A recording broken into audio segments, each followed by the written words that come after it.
নমস্কার, আমি পার্থ রায়চৌধুরী ইন্দিরা গান্ধী জাতীয় মুক্ত বিশ্ববিদ্যালয় থেকে। আজকে আমরা বিপিএসসি 102 এখান থেকে পাঠ্য থেকে আমরা ইউনিট 1-এ আমাদের যে সমস্ত ভারতীয় থিঙ্কার্স আছেন তাদের মধ্যে প্রথম যেটা আমরা শুরু করবো আজকে কৌটিল্যকে দিয়ে। আসলে কৌটিল্য আমাদের ভারতের প্রাচীন যুগ থেকে একজন বিখ্যাত একজন দার্শনিক এবং সেই সেন্সে বলতে গেলে একজন বিখ্যাত পণ্ডিত, যিনি আমাদের জনপ্রশাসনে একজন আগে এক দিক নির্দেশ দিয়েছিলেন। ওখান থেকে আমরা অনেক জিনিস জানতে পারি।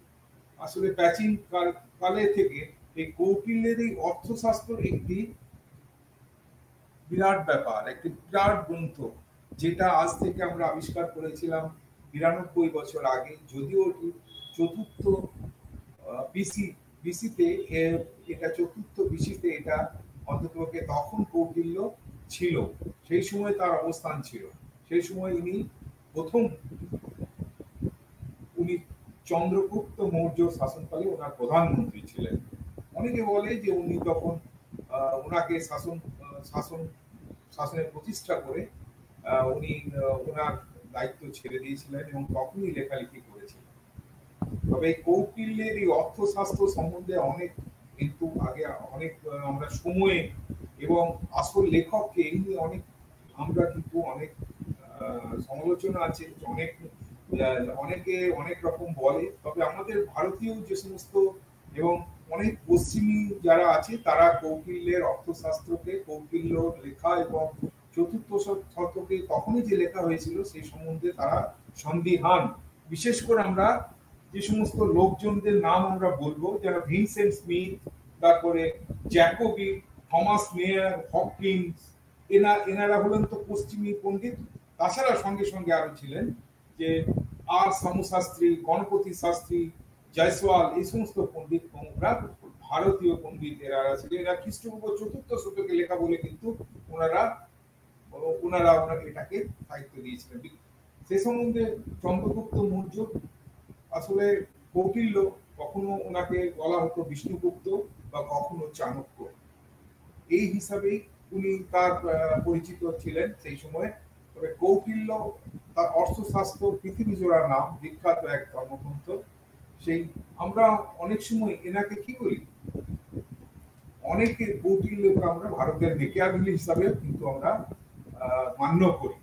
প্রাচীন ভারতের মৌর্য যুগ বিশেষ বিশ্বকে কি দিয়েছিল, এই বিখ্যাত একটি সংস্কৃত গ্রন্থ দিয়েছিল, সেটি হলো কি কৌটিল্যের অর্থশাস্ত্র।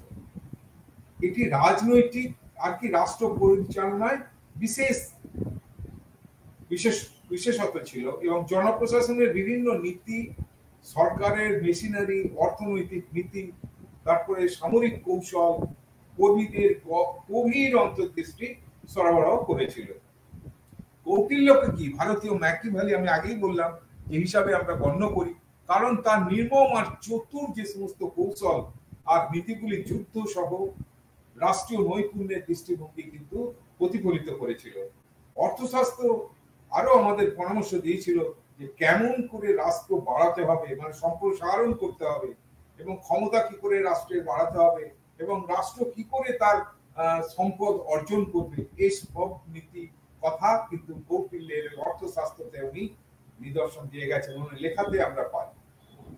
এখানে যদিও এটা অর্থ শব্দটি জীবিকার উপাদানকে বোঝাচ্ছে, তাই অর্থশাস্ত্র একটি বিজ্ঞান যা কি জীবিকার উপায়ের খোঁজ করে। আর কি করে খোঁজই কেবল রাখে না, তা কিন্তু কি করে প্রোটেক্ট করা যায়, কি করে সুরক্ষিত রাখা যায়, সেই ব্যবস্থাটাও করে। তো অর্থশাস্ত্রের এই সমস্ত গুণাগুণ এই নিয়েই অর্থশাস্ত্র।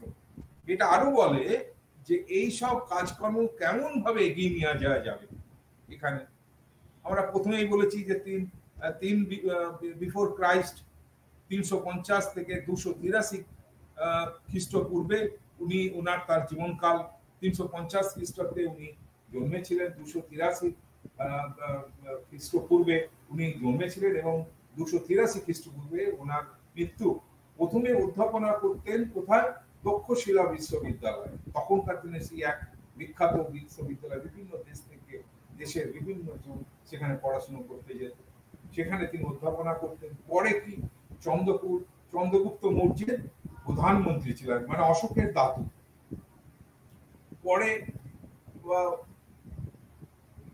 পরে চন্দ্রগুপ্ত মৌর্যের প্রধানমন্ত্রী ছিলেন। মৌর্য এম্পায়ার আমরা যাকে বলি, সেই মৌর্যের প্রধানমন্ত্রী ছিলেন তিনি। তার এই বিখ্যাত অর্থশাস্ত্রের 15টি খণ্ড, যেটাকে অ্যাকচুয়ালি আমরা বলি অধিকরণ বা বুকসে, 15টি খণ্ডে বিভক্ত বা অধিকরণে বা বুকসে বিভক্ত 15 খণ্ড, 6000টা সূত্র ছিল, 6000 সূত্র কনসেপ্ট, 15টা বই, তার মানে 150টা করে সেকশন ছিল। তাহলে বোঝা গেল কত কত বৃহৎ সে ব্যবস্থা। আর অর্থশাস্ত্রের মানে আমরা আলাদা করে আমরা জানছি যে অর্থ শব্দের মানে হলো কি জীবিকার উপাদান বা সাবস্টেন্স অফ লাইভলিহুড। তাই অর্থশাস্ত্র হলো এক বিজ্ঞান, সায়েন্স, যা কি কিসের খোঁজ করে? জীবিকার খোঁজ করে, এবং তা কি করে রক্ষা করা যায় তাও বলে।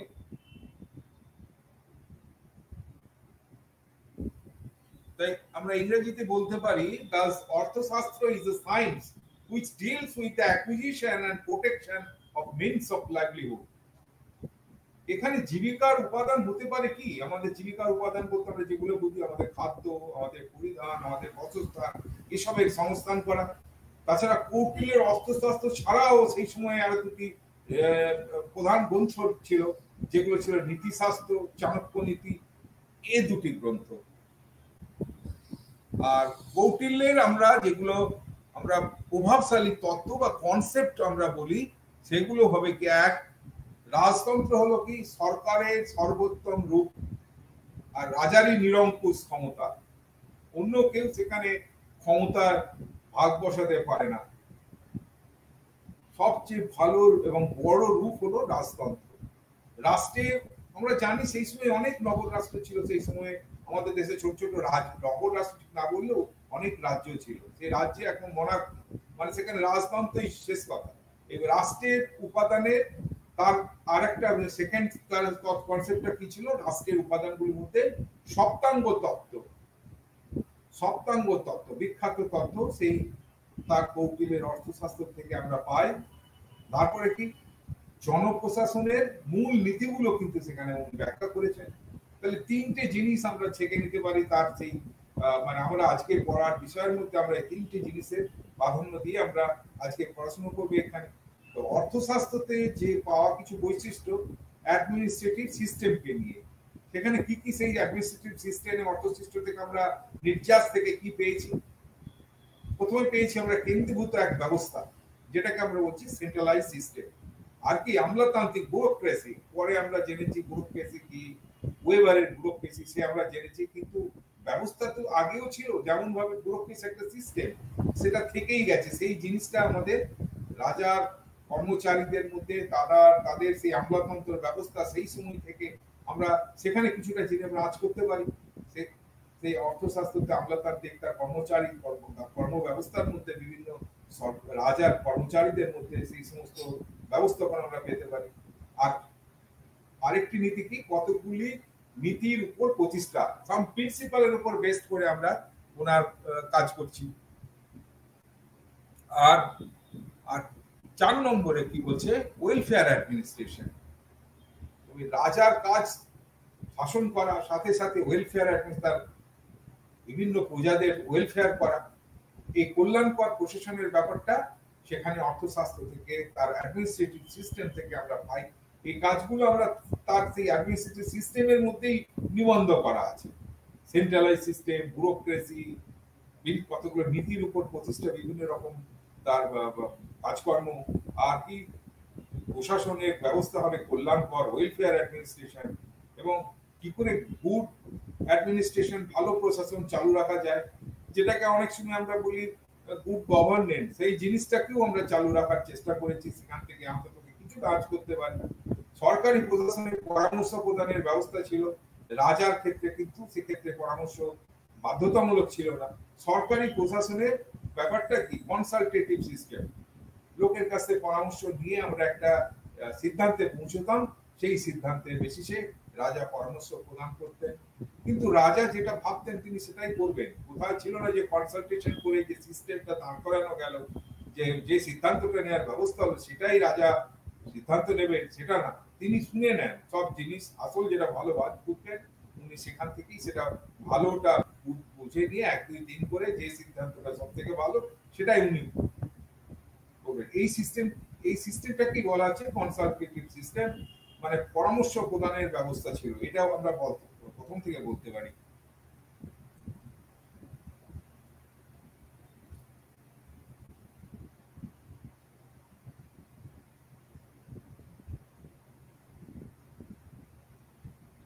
কৌটিল্যের শাসন সম্বন্ধে আর কি সব চিন্তাধারা ছিল?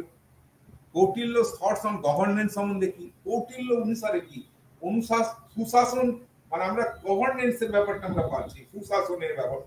তো সুশাসনের জন্য একটা সঠিকভাবে পরিচালিত জনপ্রশাসন থাকতে হবে, সেটাই সুশাসনটাকে নিশ্চিত করার জন্য।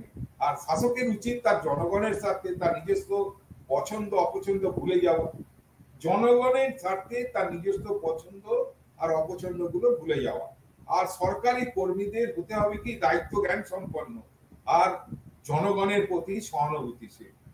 এই জিনিসগুলো আমদানি হয়েছিল কারণ উনি চেয়েছিলেন সুশাসন প্রতিষ্ঠা করতে। দেশে কি করে সুশাসন আনা যায়, রাজা কি করে সুশাসন আনতে পারে, সেই ব্যাপারে পরামর্শ দিতেন। সেখানে বলতেন যে না, শাসকের সবসময় উচিত নিজের ভালো চাওয়া নয়, নিজের অপছন্দ ভুলে যেতে হবে।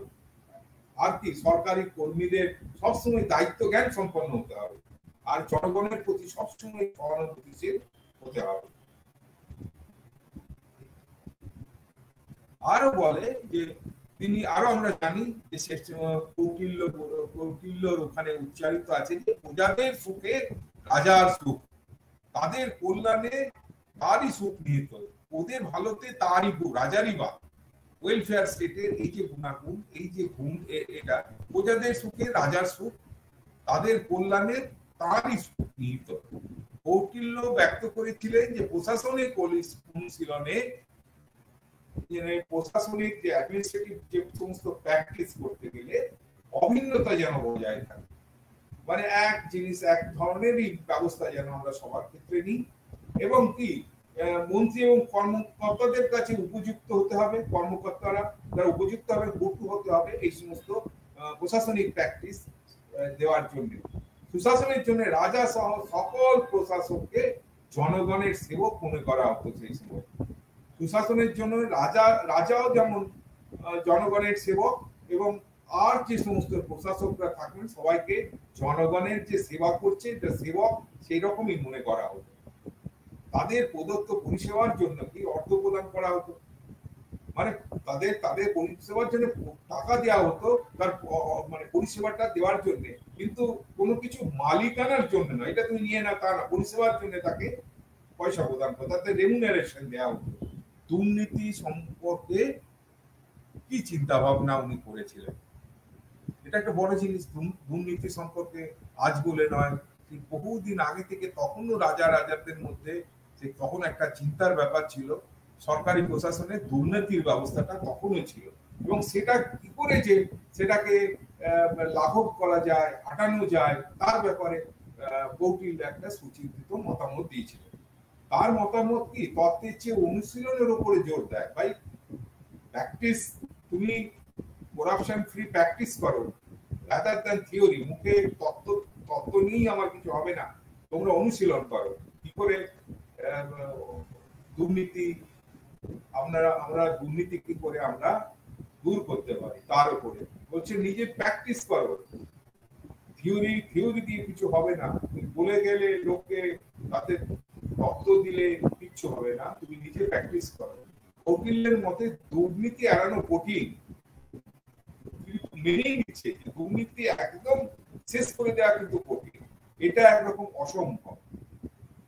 ঠিক এখানে একখানে কোট আছে, ঠিক যেমন জলের নিচে সাঁতার কাটা, মাছকে জল পান করা বা না করার মতো পাওয়া যায় না।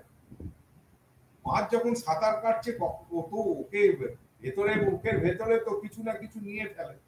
তো সেখানে তুমি তাকে সেই জায়গাতে সে তার অবস্থান, সেখান থেকে তুমি তাকে কি করে হাঁটাবে? তাই জন্য বলছে ঠিক যেমন জলের নিচে সাঁতার কাটা, মাছকে জল পান করা বা না করার মতো পাওয়া যায় না। তারপরে সেখানে কিছু না কিছু অংশ সেরকম থেকেই যায় বিচার্য। তিনি প্রতারণাকে নিরুৎসাহিত করার জন্য কি বস্তুগত শারীরিক ইমোশন, এটাকে বলছে বস্তুগত এবং শারীরিক দু ধরনেরই উভয় ক্ষেত্রে কঠোর শাস্তি সুপারিশ করেছিলেন, সুপারিশ করতেন। ওই সময় কৌটিল্য রাজাকে বলতেন, শাসকদের বলতেন এরকম ভাবে তাদের থেকে প্রতারণাকে হাঁটানোর জন্য তুমি এদেরকে এরকম ভাবে বস্তুগত এবং শারীরিক ভাবে উভয় ক্ষেত্রেই কঠিন শাস্তি দাও। কৌটিল্য কি ছিলেন? নিজে আমলা ছিলেন এবং রাষ্ট্রনায়কের বৈশিষ্ট্যের সাথে পরিচিত। নিজে আমলা এবং রাষ্ট্রনায়কের যেহেতু মন্ত্রী ছিলেন একসময়, তাই কৌটিল্য নিজে আমলা এবং রাষ্ট্রনায়কের বৈশিষ্ট্যের সাথে পরিচিত ছিলেন। তাই ক্ষমতার অপব্যবহার রোধ করার জন্য নিয়ম কেমন হবে তা কিন্তু ব্যাখ্যা করতে পেরেছিলেন। তিনি অর্থনৈতিক কর্মক্ষমতা সঠিকভাবে এটাকে মেপে দেখার জন্য কি অর্থনৈতিক উদ্যোগে অ্যাকাউন্টিং পদ্ধতির উপরে গুরুত্ব দিয়েছিলেন। তার মানে তিনি অ্যাকাউন্টেবিলিটি ব্যাপারটা কেমন আসছে সেরকম ঠিক মতো যাতে অর্থনৈতিক উদ্যোগে অ্যাকাউন্টিং পদ্ধতি গুরুত্ব সহকারে যাতে চালু থাকে দেশে এবং রাজশাসনে যাতে চালু থাকে সেদিকে উনি যত্ন নিয়েছিলেন। কারণ অ্যাকাউন্টেবিলিটির জন্য তার পুরো অ্যাকাউন্ট আমার ঠিক মতো করে আমি যদি না ঠিক করে রাখি তাহলে পরে আমার ভবিষ্যতে প্রবলেম আসবে। আমি লোককে আমি কি করে ধরবো কে সঠিক কে বেঠিক? এইসব ব্যবস্থাগুলো উনি করতে পেরেছিলেন একমাত্র উনি তার অভিজ্ঞতার নিরিখেই উনি করতে পেরেছিলেন এই সমস্ত জিনিস। কৌটিল্যের লেখাতে আমরা দেশের কর ব্যবস্থার ব্যাপারেও অনেক কিছু আলোকপাত করে গেছেন উনি। ট্যাক্সেশনের ওপরে কৌটিল্য ট্যাক্সেশনের ওপরে অনেক কিছু আলোকপাত করে গেছেন। তিনি ভালো আর্থিক ব্যবস্থাপনা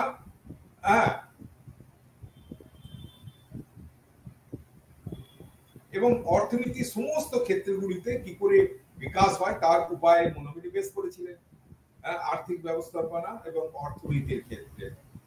তার মতে কি রাজার ইচ্ছার জন্য সরকারি রাজস্বের অস্তিত্ব নেই, বরং জাতির সম্পদ বৃদ্ধির জন্য ব্যবহার করা তহবিল।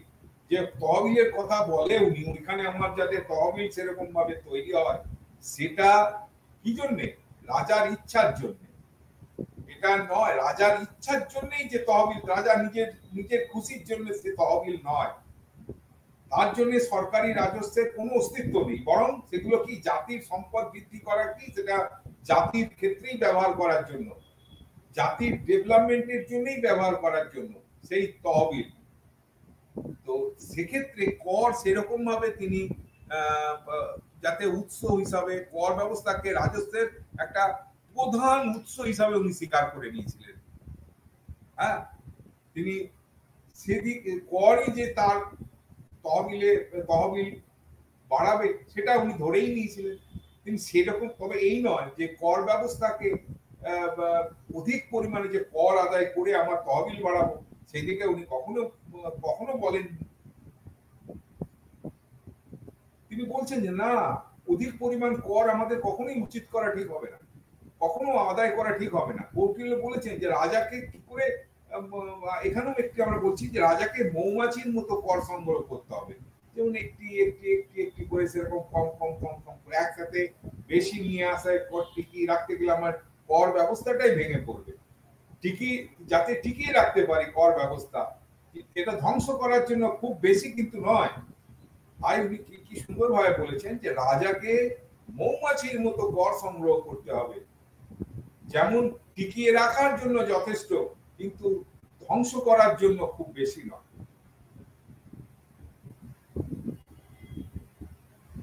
অত্যধিক কর আরোপিত হলে কি হয় আমরা সচরাচর দেখে থাকি, আমাদের এখনই আমরা দেখে থাকি যে এড়িয়ে যাওয়ার প্রবণতা থাকে।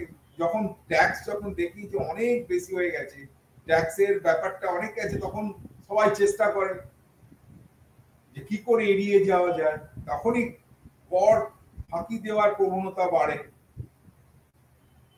করের ব্যবস্থাটাও যে সরল করতে হবে সেদিকটাও দেখতে হবে, সরল করতে হবে, কম করতে হবে। এই জিনিসগুলো আমরা যদি নিয়ে আসি তাহলে কি কর দেওয়ার প্রবণতা বাড়ে।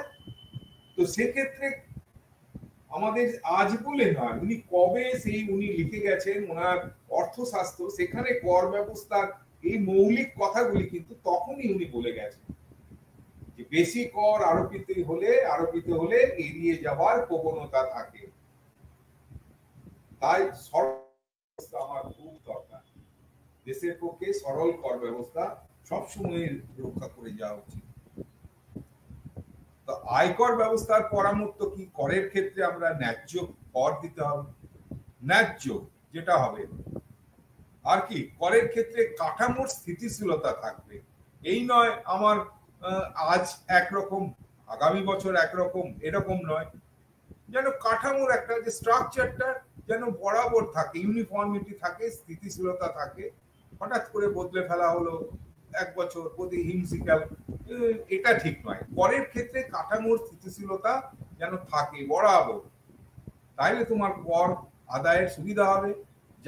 যারা কর দেবে তাদের ক্ষেত্রেও সুবিধা, সরকারের আমলাদের যারা আদায় করবে তাদের ক্ষেত্রেও সুবিধা। কর আদায়ের ক্ষেত্রে তারা জানাতে পারবে কত ট্যাক্স হবে, কত কর ব্যবস্থা দিতে হবে লোককে।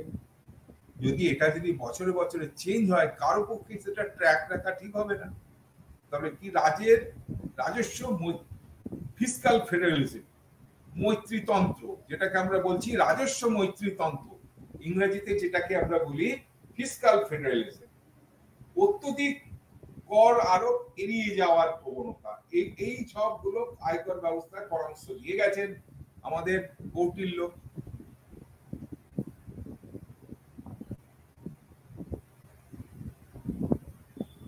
তার ধারণা কি ট্যাক্স সংক্রান্ত 3টি নীতিকে ফোকাস করে।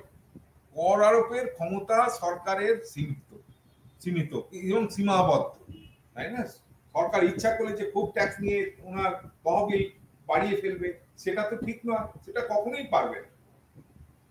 কর আরোপের ক্ষমতা সরকারের সবসময় সীমিত, তাই প্রথমে উনি তাই বলেছেন। দ্বিতীয় কি, আরোপিত কর উচ্চ হার আর অত্যধিক হওয়া উচিত নয়।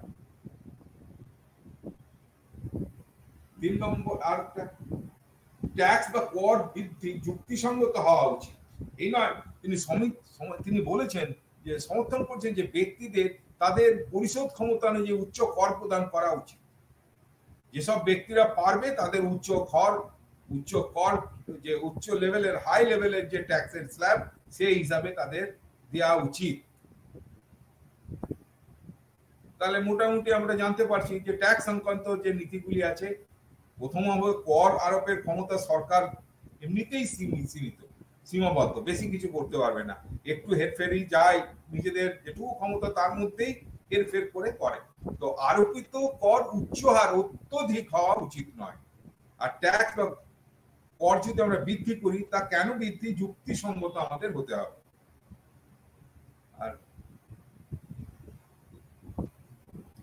আর আমাদের এবারে অর্থশাস্ত্রের উদ্দেশ্য হলো কি? প্রথম 3টে উদ্দেশ্য। প্রথম কি হলো কি?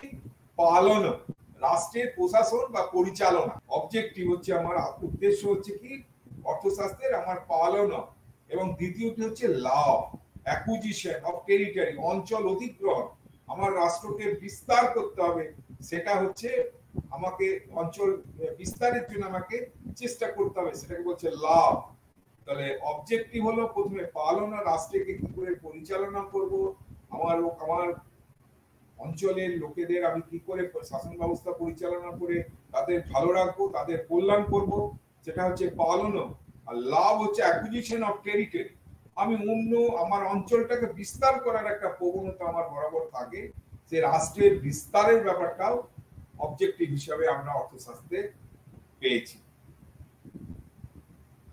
তো কৌটিল্য কি হিসাবে ব্যাখ্যা করেছিলেন তখন?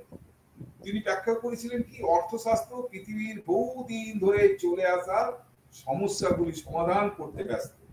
অর্থশাস্ত্রের মধ্যেই পৃথিবীর অনেক সমস্যা সমাধানের উপায়গুলি কৌটিল্য বলেছেন যে অর্থশাস্ত্রের মধ্যেই নিহিত আছে।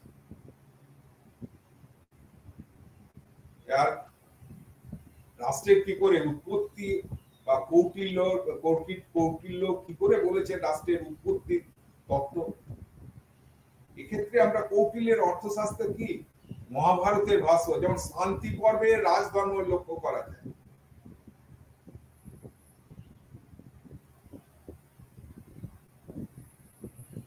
তারপরে সমাজস্থ জঙ্গল রাজত্বের হাত থেকে মুক্তি পাওয়ার জন্য মানুষ শাসন ব্যবস্থাকে সৃষ্টি করেছে।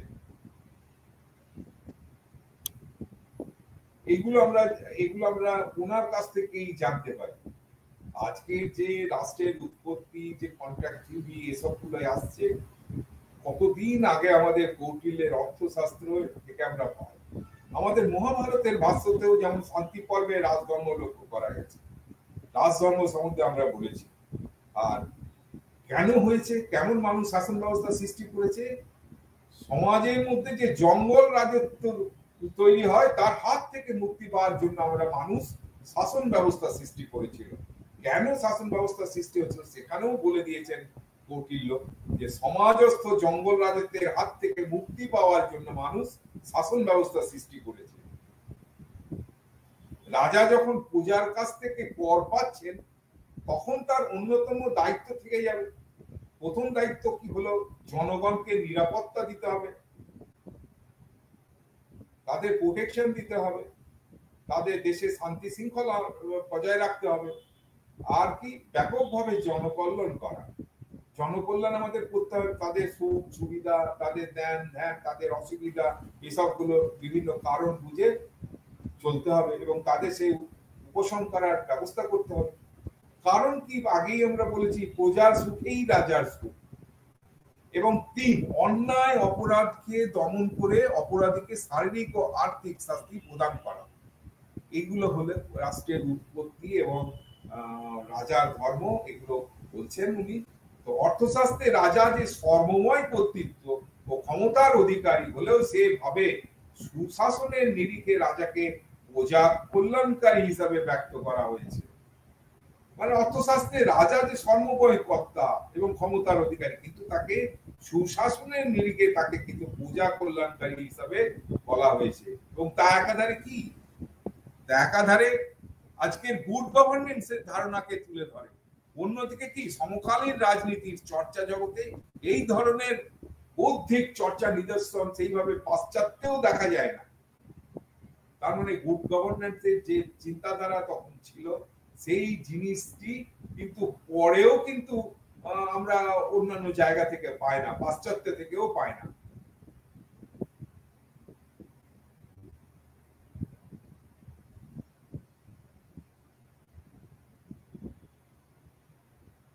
তো এখানে কৌটিল্যের সপ্তাঙ্গ তত্ত্ব, যে তত্ত্বটা বিখ্যাত তত্ত্ব, সপ্তাঙ্গ তত্ত্ব, আমরা জনপ্রশাসনে এই সপ্তাঙ্গ তত্ত্বটি অন্ততপক্ষে, কৌটিল্যের অনেক তত্ত্ব আছে, যে তত্ত্বগুলো আছে সেগুলো সবই আমাদের রিলেটেড নয়, জনপ্রশাসন সম্পর্কিত নয়।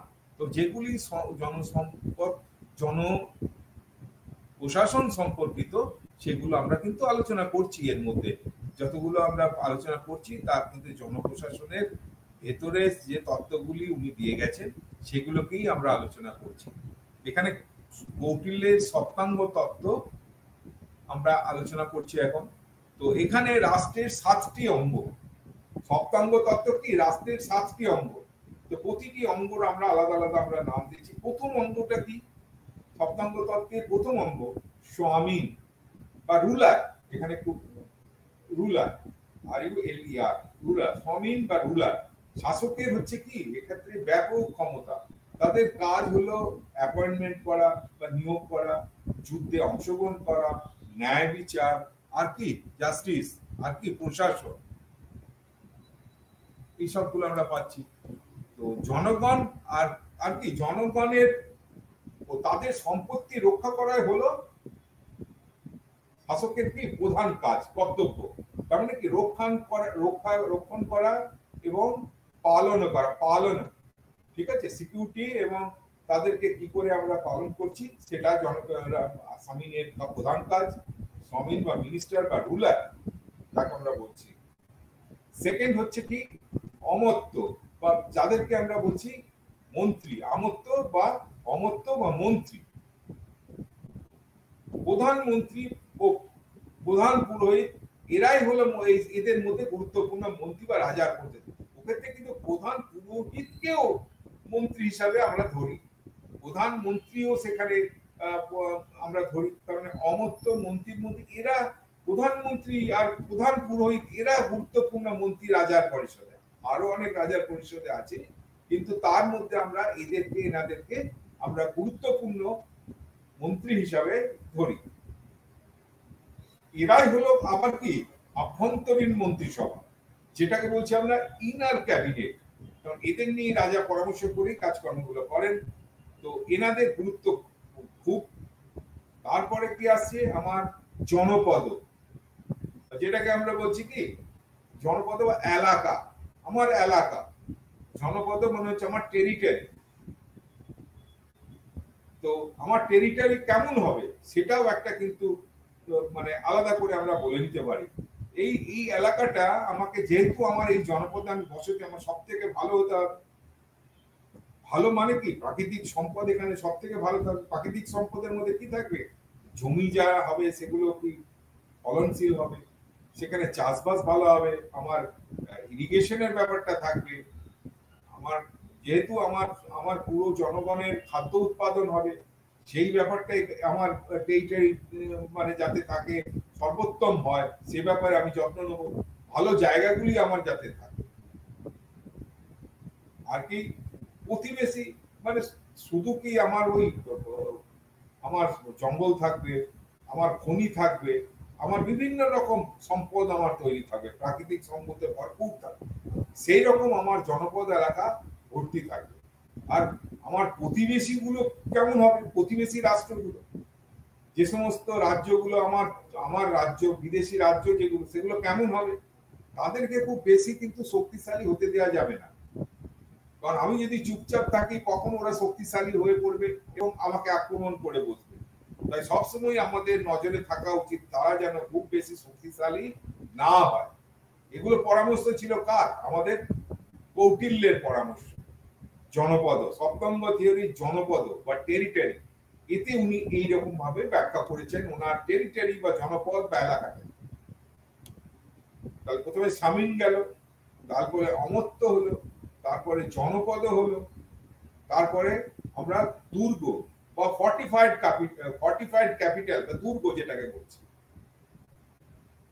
এটা কি রাষ্ট্রের দুর্গ কোথায় দরকার হয়, রাষ্ট্রের প্রতিরক্ষামূলক একটা ব্যবস্থা। দুর্গতে থাকবে আমার সৈন্যরা থাকবে, তাদের সৈন্যদের রসদ থাকবে, সবকিছু। আর এটা আমার কিসের প্রতীক, আমি এমন আমার দুর্গ হবে দেখে অন্যান্য রাজারা দূর থেকে যখন খোঁজ খবর করবে দেখে অবাক হবে, তারা ভাববে যে সত্যি আক্রমণ করবার আমরা আক্রমণে যাবো কিনা। তাই আমরা বলছি ক্ষমতার প্রতীক। এইরকম এমন ভাবে দুর্গটাকে বানাতে হবে যাতে ওটা ক্ষমতার প্রতীক হয়।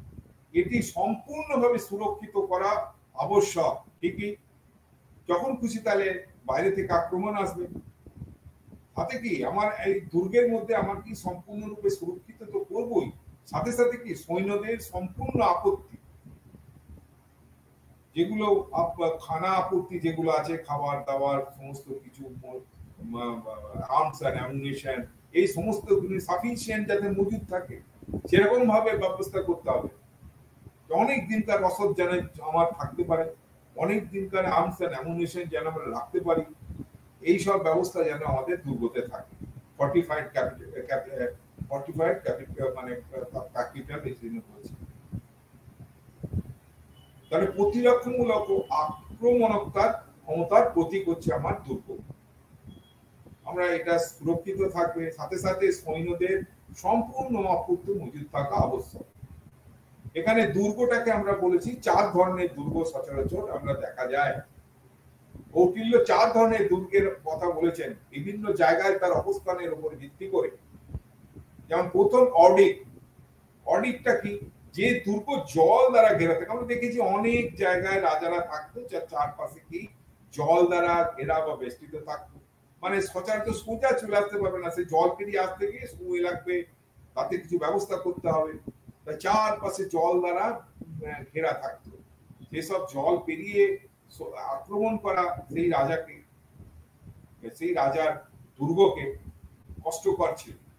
তাই এই ধরনের দুর্গকে কি বলতো? অডিক, যে দুর্গ জল দ্বারা ঘেরা বা বেষ্টিত থাকছে, জল দ্বারা ঘেরা, মানে চারপাশে খাল কাটা থাকে, বড় বড় খাল কেটে চারপাশ দিয়ে সেখানে চারপাশে দুর্গর চারপাশে থাকে।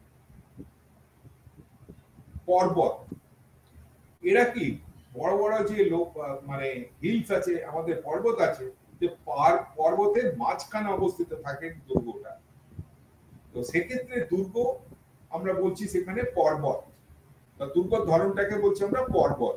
মানে দুর্গটা এমন হবে চারপাশে দুর্গতে আপনার আমার চারপাশে হিলস আছে, সেই হিলসের মাঝখানের যে হিলে সেখানে আমার দুর্গটা আমরা গঠন করেছি। কারণ আসলে চারপাশ থেকে আমরা লক্ষ্য রাখতে পারি কোথা থেকে কে আসছে চারপাশ থেকে। তো সেই রকম অবস্থানে আমাদের পর্বত ধরনের দুর্গ অবস্থিত থাকে, তৈরি করে, located at central of hills.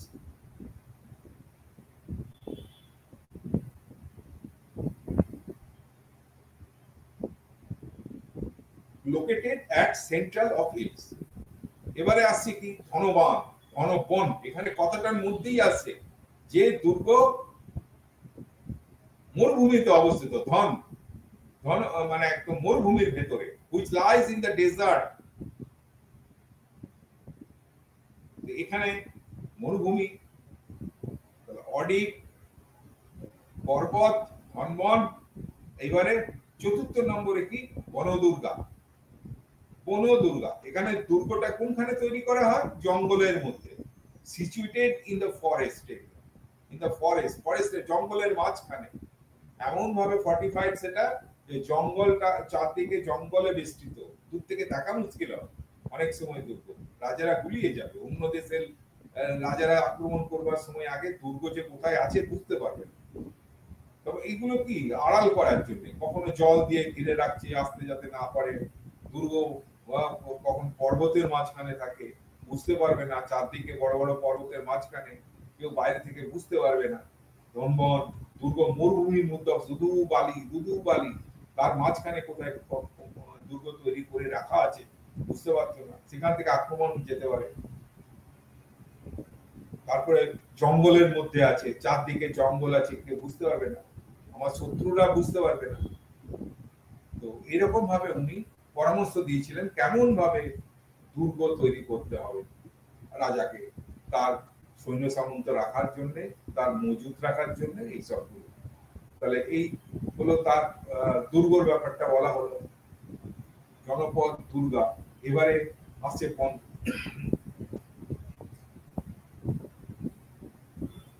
পঞ্চম, সপ্তম থিওরি সাতটার মধ্যে পঞ্চমে কি আসছে? কোষা বা ট্রেজারি। কোষা মানে ট্রেজারি, মানে কোষে ট্রেজারিতে কে থাকবে? রাষ্ট্রের রাজস্বের উৎস এখানে, এখানে ট্যাক্স বা বিভিন্ন রকম আমদানি গুলো সেখানেই জমা হবে। তাহলে যত জমা হবে তত রাজ্যের মঙ্গল, রাজ্যের খরচ করতে পারবে, রাষ্ট্র খরচ করবে। সেখানে রাজা যে খরচ করবে নিজের জন্য তা নয়, এটা রাষ্ট্র খরচ করবে। সচরাচর উৎপাদনের 1/6, 1/6 এখানে লেখা নেই, 1/6 রাজাকে রাজস্ব হিসাবে দিতে হতো। তো রাজস্ব সংগ্রহ করা একদম পাই টু পাই যাতে হয়, সঠিক উপায়ে যাতে হয়, তার ব্যবস্থা রাখা। তো কোষই আমার হচ্ছে উৎস, রাজস্বের স্থায়ী উৎস। এখান থেকে দরকার হলে নেবো, এখানে জমা হবে, এটাই হচ্ছে তো কোষ, ট্রেজারি। তো কোষা হলো। তারপরে থেকে 6 দণ্ড, দ্য আর্মি, সশস্ত্র বাহিনী। তাহলে যে কোনো রাজার রাজত্বে একটি সশস্ত্র বাহিনী থাকা দরকার। এই যে ফর্টিফাইড আমরা ফোর্ট তৈরি করেছি, ফর্টিফাইড আমরা বিভিন্ন ধরনের ফোর্ট তৈরি করছি, তাতে থাকবে আমার সশস্ত্র বাহিনী থাকবে। রাজার একটি শক্তিশালী সামরিক বাহিনী থাকা অবশ্যই। কারণ কি? সেনাবাহিনীর লোকজনকে কেমন হতে হবে? উনি বলছেন দেশপ্রেমিক হতে হবে, অনুগত হতে হবে, রাষ্ট্রের প্রতি অনুগত হতে হবে, রাজার প্রতি অনুগত হতে হবে। আর কি প্রতিরক্ষা বিভাগে প্রধান হলেন সেনাপতি। সেনা প্রতিরক্ষার প্রধান হলো কি সেনাপতি। সশস্ত্র বাহিনীর বিভাগগুলো কেমন, এখানে আর্মি ডিভিশন গুলো আমি বলছি যে প্রথমে হলো ইনফ্যান্ট্রি, মানে যে সমস্ত সোলজাররা পদাতিক বাহিনী, যাকে আমরা বলছি পদাতিক বাহিনী, তাদের সোলজার্স অন ফুট, ক্যাভেলরি, অশ্বারোহী, ঘোড়ায় চড়ে তারা যুদ্ধ করে, ঘোড়ায় চড়ে অস্ত্র নিয়ে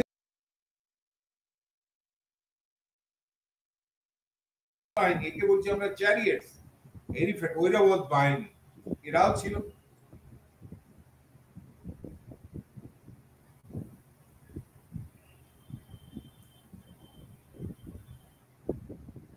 এবারে সপ্তঙ্গ থিওরি, সপ্তম যে অঙ্গটি সেটি হলো কি মিত্র বা অ্যালি বা ফ্রেন্ড।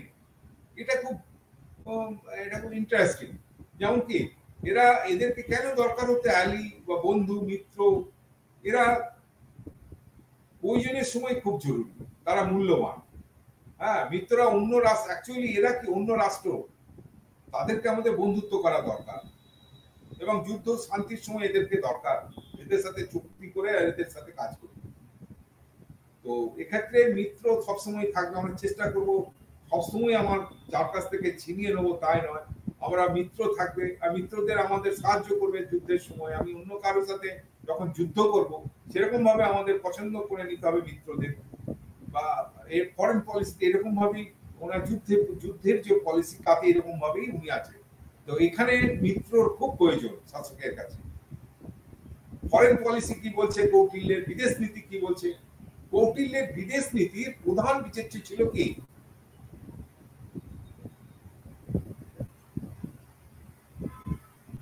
বিদেশ নীতির প্রধান বিবেচ্য ছিল যুদ্ধের চেয়ে শান্তি কিন্তু সঠিক পন্থা। ওরা চাইছে যে শান্তি বজায় রাখা, যুদ্ধ সবসময় যে যুদ্ধতে চলে যাব তা নয়, শান্তি হচ্ছে আসল। কৌটিল্যের বিদেশ নীতিতে প্রধান বিবেচ্য ছিল যুদ্ধের চেয়ে শান্তিই সঠিক পন্থা। তার কৌটিল্যের পররাষ্ট্র বা বিদেশ নীতির 6টি দিক ছিল, 6টি দিক। এখানে এক এক করে আমরা সেটা বলছি।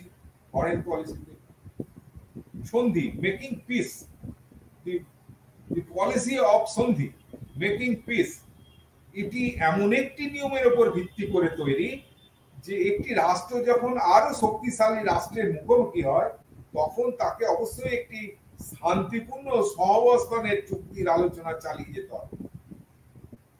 হ্যাঁ, আমি শক্তিশালী রাষ্ট্র, আমাকে সেরকম ভাবে এগোতে হবে। তাই সবসময় চাইবো আমার ইজ্জত ওর ইজ্জত, সেরকম ভাবে আমরা কি করব, শান্তিপূর্ণ সহাবস্থানের চুক্তি। তুমি তোমার জায়গায় ঠিক আছো, আমি আমার জায়গায় ঠিক আছি, যুদ্ধই যে করতে হবে তার ব্যাপার নেই। আমাদের সেই সময় আমরা দুজনের মধ্যে এমন ব্যবস্থা করে সন্ধি করে নেব যে আমি আমার মতো তুমি তোমার মতো, সেরকম ভাবে মানে চুক্তি আমরা চালিয়ে যাই। এখানে দু ধরনের সন্ধির কথা বলা হচ্ছে, কালো সন্ধি আর একটা স্থায়ী সন্ধি। কালো সন্ধি কি, এটা হচ্ছে অস্থায়ী, যৌথ বলা যায়, বরাবরের জন্য নয়, একটা ক্ষণস্থায়ী, তাই জন্য এটাকে বলছি কালো সন্ধি। একে একটি অস্থায়ী যৌথ বলা যায়। আর কি স্থায়ী সন্ধি, একে স্থায়ী জোট বলা যায়। স্থায়ী সন্ধি করে আমরা দুজনা পাশাপাশি থাকবো, এরকম একটা ব্যবস্থা তৈরি করে নেওয়া। 2 নম্বরটা কি বিদেশ নীতি, আমার 2 নম্বরটা হচ্ছে পলিসি অফ আসন, স্টেইং কোয়াইট, আমরা চুপচাপ থাকবো। আসন নীতি, অসন নীতি মানে চুপচাপ থাকার নীতি। যখন রাষ্ট্র শত্রুর সাথে কম বেশি সমানে সমানে, কারণ কোনটাই চূড়ান্ত ভাবে অন্য রাষ্ট্রের ক্ষতি করার ক্ষমতা রাখে না, তখন কি করা উচিত, রাষ্ট্র চুপ থাকবে। আমি জানি যে আমি আর ও দুজনাই সমান, তাহলে কেউ যুদ্ধ করলে, কেউ কখন অনেক দিন ধরে যুদ্ধ চলবে কিন্তু কেউ যুদ্ধতে আমরা পেরে উঠবো না একে অপরকে, তখন আমরা কি করব, তখন চুপ থাকা উচিত, স্টেইং কোয়াইট। সেই সময় আমরা চুপচাপ থাকবো। তো এবারে 3 নম্বর পলিসিটা কি, 3 নম্বর পলিসিতে ইয়ানাম, পলিসি অফ ইয়ানাম ক্ষমতা এবং সম্পদ বৃদ্ধি। সম্পদের মধ্যে রাজা, মন্ত্রী, প্রজা, জনগণ, শহর, কোষাগার, সেনাবাহিনী এবং মিত্র সম্পদের আমাদের এই সবগুলো হচ্ছে আমার ক্ষমতা এবং আমার সম্পদ। রাজা, মন্ত্রী এরাই তো, প্রজা বা জনগণ, শহর, কোষাগার, সেনাবাহিনী, মিত্র। প্রথম থেকেই যুদ্ধের জন্য কিন্তু এই সবগুলো বৃদ্ধি করে যেতে হবে, কারণ এদের বৃদ্ধি রেডি রাখবো যুদ্ধের আগে। প্রত্যেককেই সজাগ থাকবে এরা। ইয়ানাম ক্ষমতা, সম্পদ বৃদ্ধি, যুদ্ধের জন্য প্রস্তুতি। আর চতুর্থ পলিসি অফ ওয়ার, যুদ্ধনীতি।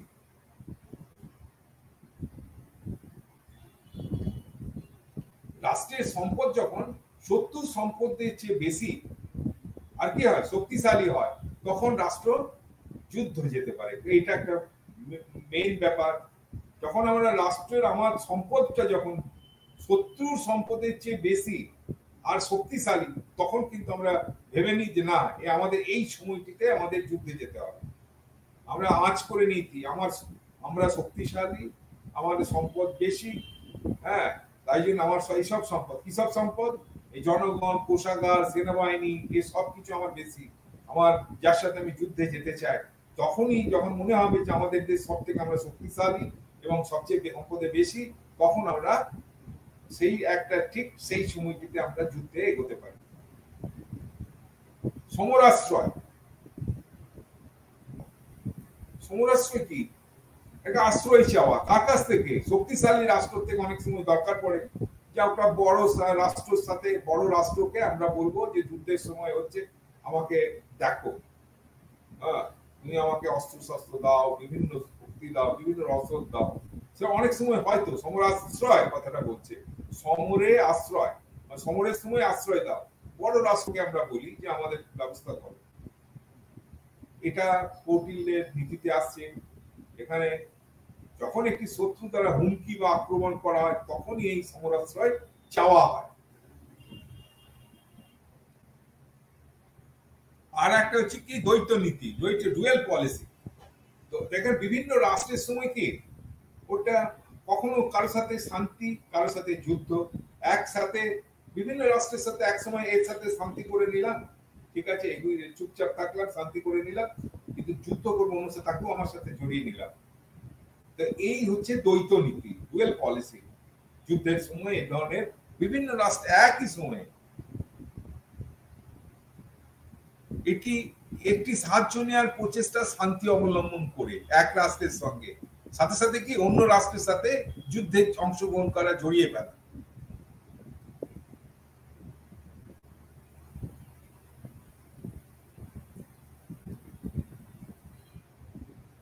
হ্যাঁ, এবারে একটি সাহায্য নেওয়ার প্রচেষ্টা সাথে অন্য রাষ্ট্রের সাথে যুদ্ধে অংশগ্রহণ করা, দ্বৈত পলিসি।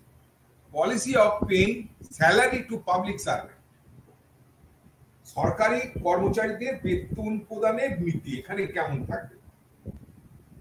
এখানে সব সরকারেরই থাকে। এটা আজ থেকে কত 23,2700 বছর আগেকার, তখনই পাবলিক সার্ভেন্টদের কেমন ভাবে স্যালারি দেবো, সেটা তখনকার নীতিতে কি ছিল, সেটা ছিল কৌটিল্য কেমন ভাবে উনি ব্যাখ্যা করে গেছিলেন। সেখানে আমরা দেখতে পাচ্ছি সরকারের দেবার ক্ষমতা, ক্যাপাসিটি টু পে, তার উপরে স্যালারি হবে। সরকারের দেওয়ার ক্ষমতা নেই, আমি তাদের বেশি প্রদান করব, সেটা তো সম্ভব হবে না। কোষাগার কোথা থেকে দেব? তো রাষ্ট্রের রাজত্বের 1/4 বেশি হবে না। রাজস্বের, এখানে ভুল আছে, রাষ্ট্রের রাজস্বের 1/4 বেশি হবে। 1/4, এই যে খরচটা পাবলিক সার্ভেন্ট রাখার জন্য যে খরচ, সরকারি কর্মচারীদের রাখার জন্য যে খরচ, সেটা আমরা কখনো কত বেশি হবে না, 1/4, 1/4 বেশি হবে।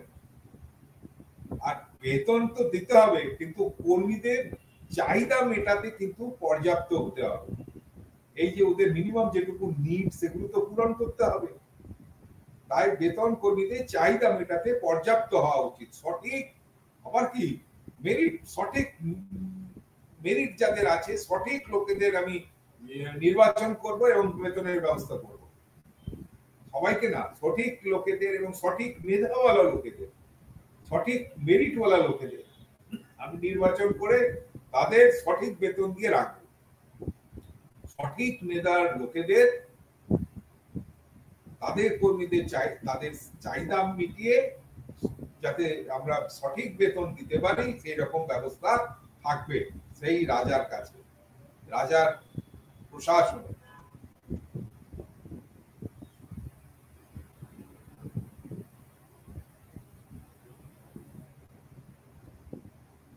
এইখানে আবার আমি বলবো রাষ্ট্রের কিছু গুরুত্বপূর্ণ কর্মকর্তারা, important office বেয়ারার্স of the state.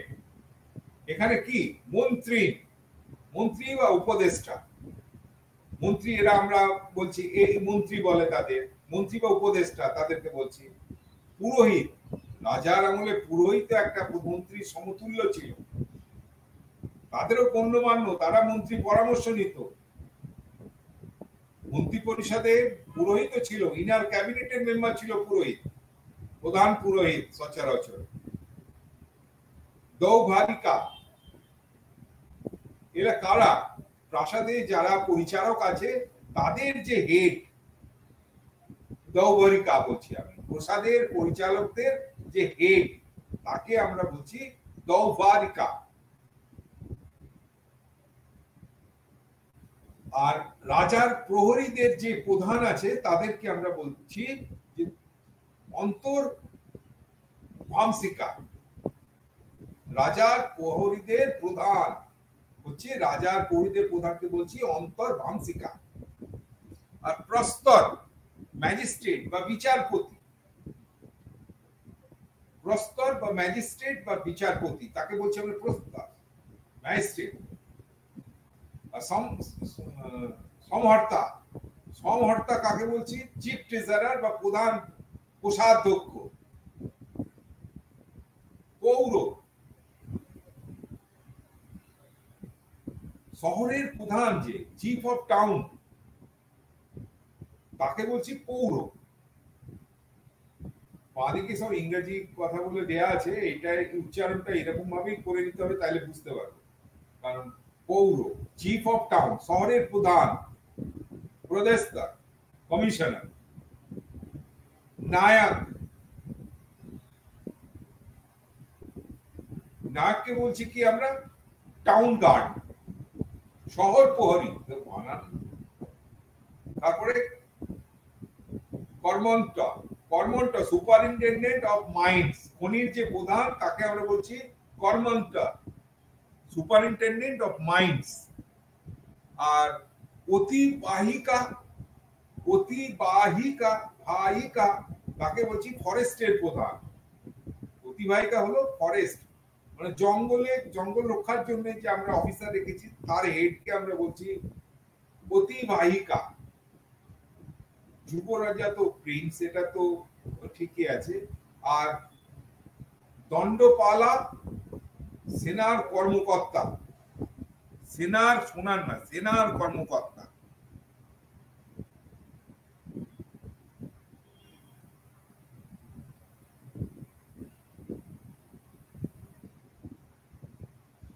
ভূমি সংস্কার নীতি, আজ বলে নয়, কবে আমরা ভূমি সংস্কার, সেই সময় নীতিও ছিল।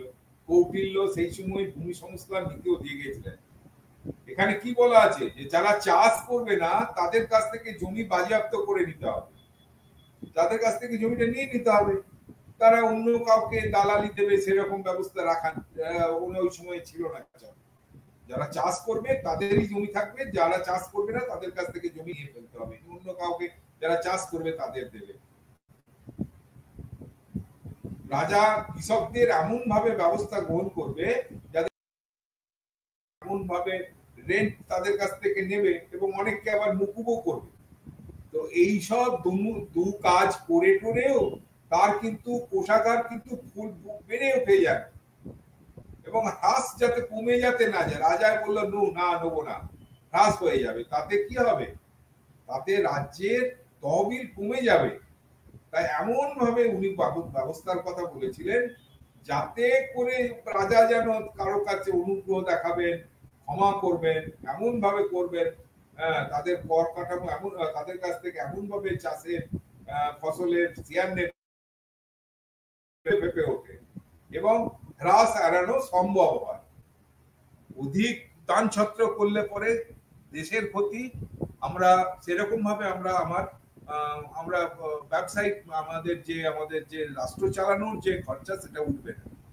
তো সেই হিসাবে আমরা সেরকম ভাবে আমরা তাদের ব্যবস্থা করি। অর্থশাস্ত্রতে জনপ্রশাসনের যে মূল নীতিগুলি আমরা দেখেছি সেগুলি এখানে উল্লেখ করছি। এগুলো সচরাচর দুটো ভাগে ভাগ করা যায়। প্রথমে কি, রাষ্ট্রের অপরিহার্য বৈশিষ্ট্যগুলো যেগুলো না হলে চলবে না, আর অন্যগুলো হচ্ছে আরেক ধরনের আছে যেগুলো জনপ্রশাসনের প্রকৃত পদ্ধতি। রাষ্ট্রের অপরিহার্য বৈশিষ্ট্যগুলো কি, প্রিন্সিপাল অফ অথরিটি, আমরা যেটাকে বলছি প্রিন্সিপালস অফ অথরিটি, কর্তৃত্বের নীতি, কার উপরে কর্তৃত্ব, কোন কাজটা করার কর্তৃত্ব কাকে নিতে হবে। তারপরে কি ওবিডিয়েন্স আর ডিসিপ্লিন, আনুগত্য, শৃঙ্খলা, ওবিডিয়েন্স, ডিসিপ্লিন, এসব কথা বলা আছে। তখন আমরা ডিউটি আর ইন্টারেস্ট, তারপরে কর্তব্য আর স্বার্থ নিয়েও বলেছি। রেসপন্সিবিলিটি, দায়িত্ব, কার দায়িত্ব কি, সেসবই তখন থেকে আমরা ভাগ করে দিয়েছি দায়িত্ব। ভ্যালু বেসড অ্যাডমিনিস্ট্রেশন, এটা একটা বড় কথা, এটা সুশাসনের পক্ষে সর্বদাই দরকার। ভ্যালু বেসড অ্যাডমিনিস্ট্রেশন, মূল্যভিত্তিক প্রশাসন। 2 নম্বর, এবারে জনপ্রশাসনের প্রকৃত পদ্ধতিগুলি। এখানে সমবিভাজনের কথা বলেছে, আমরা স্পেশালাইজেশন, সমবিভাজন, ডিভিশন অফ লেবার, সেই কথাটা আমরা বললাম। কোঅর্ডিনেশনের কথাটা, যেটা আমরা অ্যাডমিনিস্ট্রেশনে পাচ্ছি, কাজ করানোর জন্য সমন্বয় রক্ষা করে কি করে কাজ করতে হবে তার ব্যাপারটা আমরা জানিয়েছি। সমন্বয় কখন ছিল, বিচ্ছেদ, কাউকে আমি সরিয়ে ফেলবো, বিশেষত্ব, স্পেশালাইজেশন, কাউকে স্পেশালাইজ তৈরি করে কাজ করানো, স্পেশালাইজেশনের ব্যাপারটা, সেসবগুলো তখন ছিল। অনুক্রমণ, হায়ারার্চি, যেমন আমরা দেখি হায়ারার্চি, অফিসের হায়ারার্চি দেখি, অনুক্রম দেখছি। ব্যুরোক্রেসিতে হায়ারার্চি আসছে, পরপর ধাপ অনুযায়ী হায়ারার্চি চলছে, সেই জিনিসটা আমরা দেখি সেই সময় ছিল, সেই সম্বন্ধে বলা আছে। এইসব নীতিগুলো আমরা তখন থেকেই পাই। ন্যায়, ইকুইটি, সেই ন্যায়, সেই সময় থেকেই ন্যায় আমরা পাচ্ছি। 4th দশকে অ্যারিস্টটল তখন ন্যায়, এখনকার ন্যায়, সবই আমরা ন্যায় কথাটা তখন থেকেই আসছে। সেই খ্রিস্টপূর্ব 4th দশক থেকে অ্যারিস্টটল তখনকার সময় থেকে সেই ন্যায় তখনও ছিল আমাদের। বলে গেছিলেন কোথায়, কৌটিল্য, অর্থশাস্ত্র, সেই সময় ওই খ্রিস্টপূর্ব 4th দশকে। তারপরে সেন্ট্রালাইজেশন, কেন্দ্রিকতা কথাটা তখন থেকেই আছে। সেন্ট্রালাইজেশন, আমরা কেন্দ্রিকতা, এক জায়গা থেকে কাজ করি, সব জায়গায় করবো, আমার খরচা কম করবে, সব জিনিস সুবিধা হবে। সেন্ট্রালাইজেশন, কাজ দেখে নিতে সুবিধা হবে, কাজের হিসাব নিতে সুবিধা হবে। নেতৃত্ব, লিডারশিপকে সংজ্ঞাও তখন দিয়েছিল। সেই হিসাবে এই জিনিসগুলো আমরা তখন পাবলিক অ্যাডমিনিস্ট্রেশন যে সমস্ত প্রিন্সিপাল আজও আমরা দেখতে পাই, তার উল্লেখ কিন্তু সেই অর্থশাস্ত্রের সেই তখনকার যুগেও আছে। তাই আমরা কি জনপ্রশাসন, কৌটিল্যের অর্থশাস্ত্রকে আমরা জনপ্রশাসনে পড়ি এই কারণে।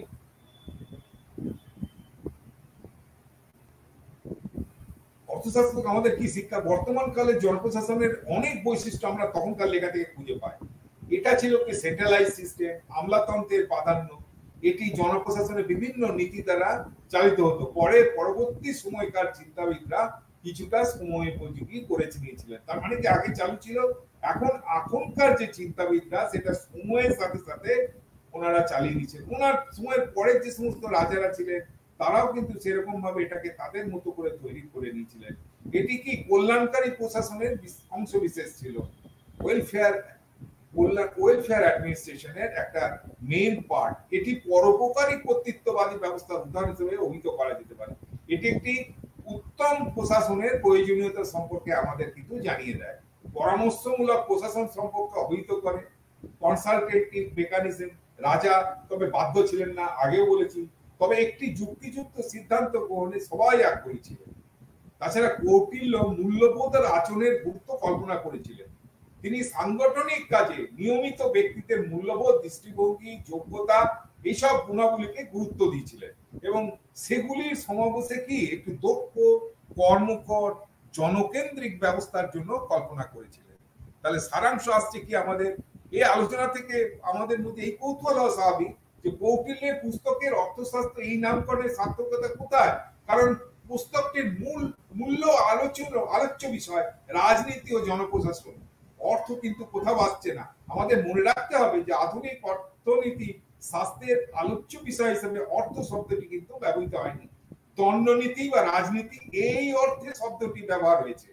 আধুনিক যুগে অর্থনীতি শাস্ত্র বলতে যা বুঝি তা বোঝানোর জন্য কৌটিল্য বার্তা ব্যবহার করেছিলেন।